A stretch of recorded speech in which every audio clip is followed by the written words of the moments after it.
Ano po sa tingin niyo ang pinaka-the best drugstore sa buong mundo? Ano ang pinakamagandang pharmacy kung saan ka pwedeng bumili ng gamot at gumaling? Mercury, Watson, o Generica dahil mura? Saan po kayo bumibili ng gamot?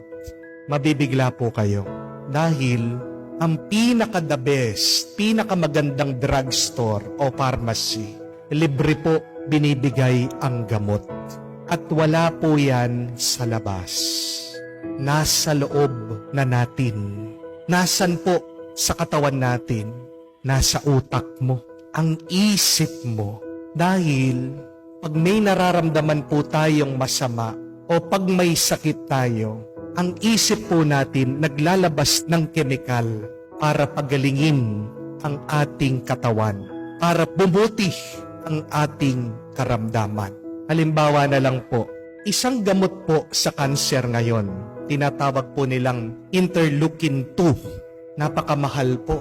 Dahil yung buong session, kung bibiliin nyo po, umaabot po sa pera natin 300 to 400,000. Pero, nakita po ng mga doktor, ang utak pala ng tao, nagproproduce po ng interleukin 2. Kailan? Pag matapang ka, pag lumalakas ang loob mo, lumalabas po yung chemical na yon at kaya niyang pagilingin anuman yung cancer cell sa katawan mo.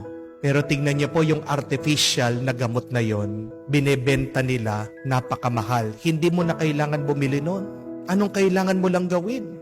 Kailangan mo lang lakasan ang iyong loob. Kailangan mo lang dagdagan ang tapang mo. Gagaling ka sa sakit mo. Bakit meron mga iba lalong nagiging malubha ang cancer nila? Ano po yung nararamdaman nila? Natatakot.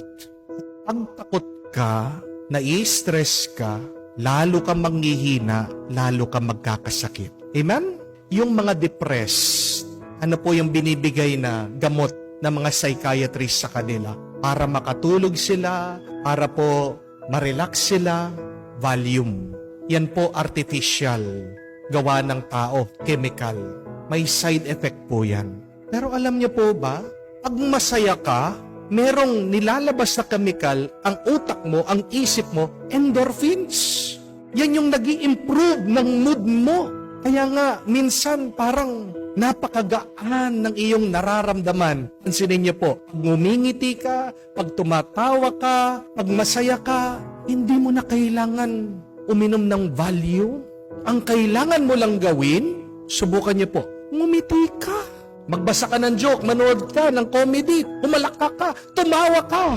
Mag-iiba yung mood mo, mag-iiba yung mararamdaman mo. Hindi po ba natin ito papasalamatan sa Diyos? Nang mabuting balita, nasa atin na binigyan niya tayo ng kakayahan na pagalingin ang ating sarili, palakasin ang ating sarili. Tingnan niyo po, dito po sa ating ebanghelyo, inutusan ng ating Panginoon yung paralitiko, yung tao na nakahiga, ang tagal na po niya, nanigas na ang kanyang katawan. Anong sinabi niya sa kanya? Tumayo ka, tumindig ka. Doon sa nangyari sa isip niya, nakinig siya sa ating Panginoon. Siya mismo, gumaling siya. Di po ba? Di naman siya pinainom ng pills. Hindi man siya hinawakan ng ating Panginoon. Bago po noon, sinabihan pa nga siya ng ating Panginoon, huwag kang matakot, huwag kang mangamba. Nakita ng Panginoon, ano ang problema? Bakit nanigas ang taong ito? Bakit na-paralyze siya? Ito ay dahil sa nangyayari sa kanyang isip. Puno siya ng takot. Ano ang turo ni San Pablo? Nakasulat that we should be transformed by the renewal of our minds. Sabi niya, magbabago ang iyong buhay, magbabago ang iyong nararamdaman, magbabago ang iyong karanasan kung uumpisahan mo yan sa pagbabago ng iyong isip.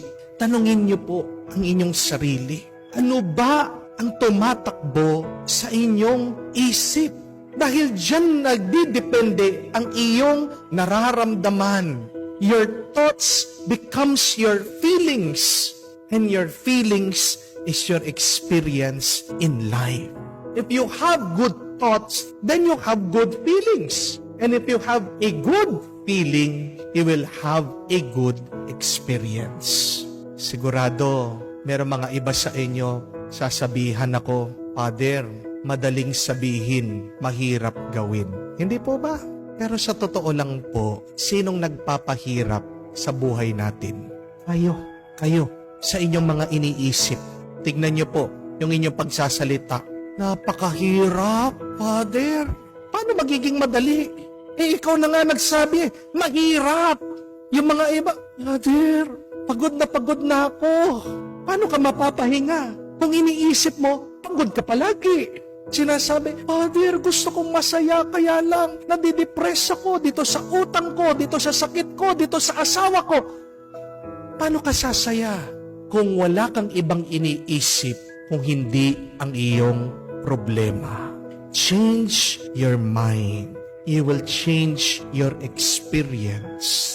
Ang mabuting balita, binigyan ka ng kakayahan, ng grasya ng Diyos. Galingin ang iyong sarili. Itayo ang iyong sarili. Kung ikaw ay nadapa, pwede kang tumindig. Nag-uumpisa yan sa iyong isip. Alam niyo po, yung mga iba na nadidepress, bakit sila nalulungkot? Bakit sila nadidepress? Dahil sa kanilang mga naiisip na malungkot. Pero kailangan nating unawain, isip lang yan.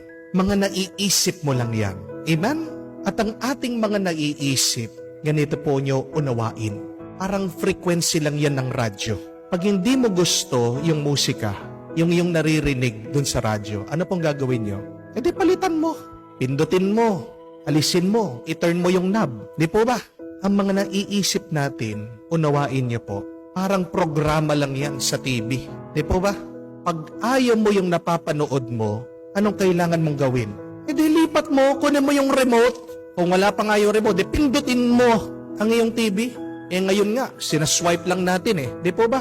Sa cellphone, sa iPad. Ganyan lang ang gawin mo sa iyong isip. Huwag kang maging biktima ng iyong mga masasamang naiisip. Change your thoughts so that you can change your feelings and your experiences. Pero malungkot na balita at nakakatawa sa atin, ang hilig nating nanonood ng drama. Di po ba? Hindi lang drama ang hilig nating pinapanood. Ang hilig nating nanonood ng away. Ha? Yung away ng isang sikat na artista ngayon sa bar. Viral. Ang daming nanonood. Pag merong isang misis, sinugod dun sa motel, no? Nahuli yung kanyang asawa, pinagbubugbog. Ang daming nanonood. Bakit hilig nating pinapanood yung masama kaysa sa mabuti? Pero tignan nyo ano yung epekto sa inyo. Pagkatapos mong napanood yun, pagkatapos mong narinig yun, di ba? Nai-stress ka, punong-puno ka ng galit, nanggigigil ka, nanginginig ka. Yan ba yung buhay na gusto natin maranasan? Di ba hindi? Dahil kahit na chismosa tayo, dahil tayo'y curious, no? Likas tayong gusto nating malaman ng mga bagay-bagay. Pero sa kalaliman ng ating puso, ano talagang nanais natin? Ano ba talagang gusto natin? Ang mabuhay na payapa, masaya. Amen? Paano ka mabubuhay na payapa at masaya? Nag-uumpisa yan sa iyong naiisip. Kaya nga ang isang tao na kahit na maliit ang kanyang bahay, kahit nakakaunti ang kanyang kinakahit, at kahit walang laman ang kanyang pitaka, kaya niya maging masaya. Kaya niya maging kontento. Bakit? Kasi yan ang kanyang paniniwala. Di po ba? Pero ang isang tao na kahit na 5 ang sasakyan niya, kahit nakatira siya sa mansyon, kahit milyon-milyon ang pera niya sa bangko, hindi siya magiging masaya. Bakit? Ano ang nasa loob niya? Masama. Pagkakasala.